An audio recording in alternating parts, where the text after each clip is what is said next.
Cancer कितना loaded शब्द है ना। जैसे ही कोई इसका नाम लेता है हम सबके सामने किसी ना किसी का चेहरा आ जाता है। एक टाइम था कि कैंसर औरों को होता था, लेकिन पिछले 10-15 सालों में अपनों को होने लगा है। लेकिन ट्रीटमेंट का खर्च अब भी बहुत लोगों की पहुंच के बाहर है।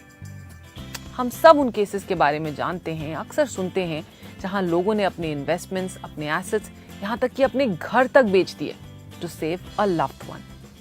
अब कैंसर ना होने की टिप तो मेरे पास नहीं है, लेकिन कैंसर से रिलेटेड फाइनेंशियल ट्रॉमा को अवॉइड करने की टिप जरूर है।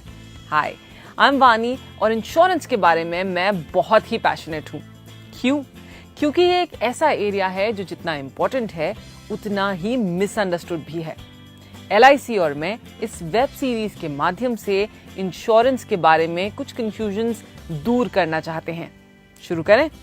तो आज की हमारी टिप है कैंसर सर्वाइवल पे, फाइनेंशियली ऑफ कोर्स। सबसे इंपॉर्टेंट चीज जो हमें ध्यान में रखनी है वो है कि हमारे पास बहुत ही लिमिटेड कंट्रोल है इस सिचुएशन में। हम अपनी हेल्थ का अच्छा ध्यान रख सकते हैं, रिस्क फैक्टर्स से दूर रह सकते हैं, लेकिन इसकी कोई गारंटी नहीं कि ये सारे प्रिकॉशंस लेने के बाद भी हम 100% सेफ रहेंगे। हम अपने चांसेस कम जरूर कर सकते हैं, but we can not bring these to zero. आजकल कितनी रिसर्च ऐसी है जो रोजमर्रा की चीजों को कैंसर से लिंक करती हैं, जैसे कि माइक्रोवेव्स, प्लास्टिक बॉटल्स वगैरह वगैरह वगैरह। हमें लगता है कि केवल स्मोकिंग और तंबाकू जैसी जानलेवा आदतों से दूर रहें तो हम कैंसर से भी दूर हैं, मगर अफसोस कि अब ऐसा नहीं है।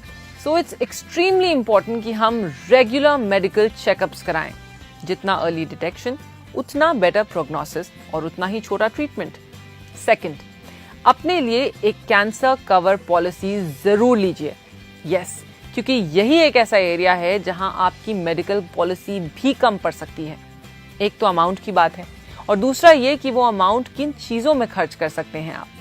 हेल्थ इंश्योरेंस आपके हॉस्पिटलाइजेशन कॉस्ट्स कवर करता है, मगर ट्रैवल कॉस्ट्स उसका क्या? प्री हॉस्पिटलाइजेशन ट्रीटमेंट्स जैसे कीमोथेरेपी, क्योंकि कैंसर का इलाज अलग है, इसकी जरूरतें भी अलग होती हैं और इसीलिए LIC ने कैंसर कवर प्लान को कुछ हटके बनाया है। कैंसर पेशेंट्स की पहली जरूरत कैश इन हैंड, ट्रीटमेंट के लिए ही नहीं मगर ट्रीटमेंट से रिलेटेड हर छोटे बड़े खर्च के लिए। कई बार हम जिस शहर में होते हैं उस शहर में स्पेशलाइज्ड कैंसर हॉस्पिटल्स होते ही नहीं। कितनी फैमिलीज ऐसी हैं जिनको शहर बदलने पड़ते हैं, क्योंकि अक्सर कैंसर का ट्रीटमेंट 1-2 साल तक चलता है। कैंसर पॉलिसीज में आपको अपने कवर का 100% पे आउट मिल जाता है अगर डायग्नोसिस मेजर स्टेज की हो। साथ में कवर का 1% हर महीने।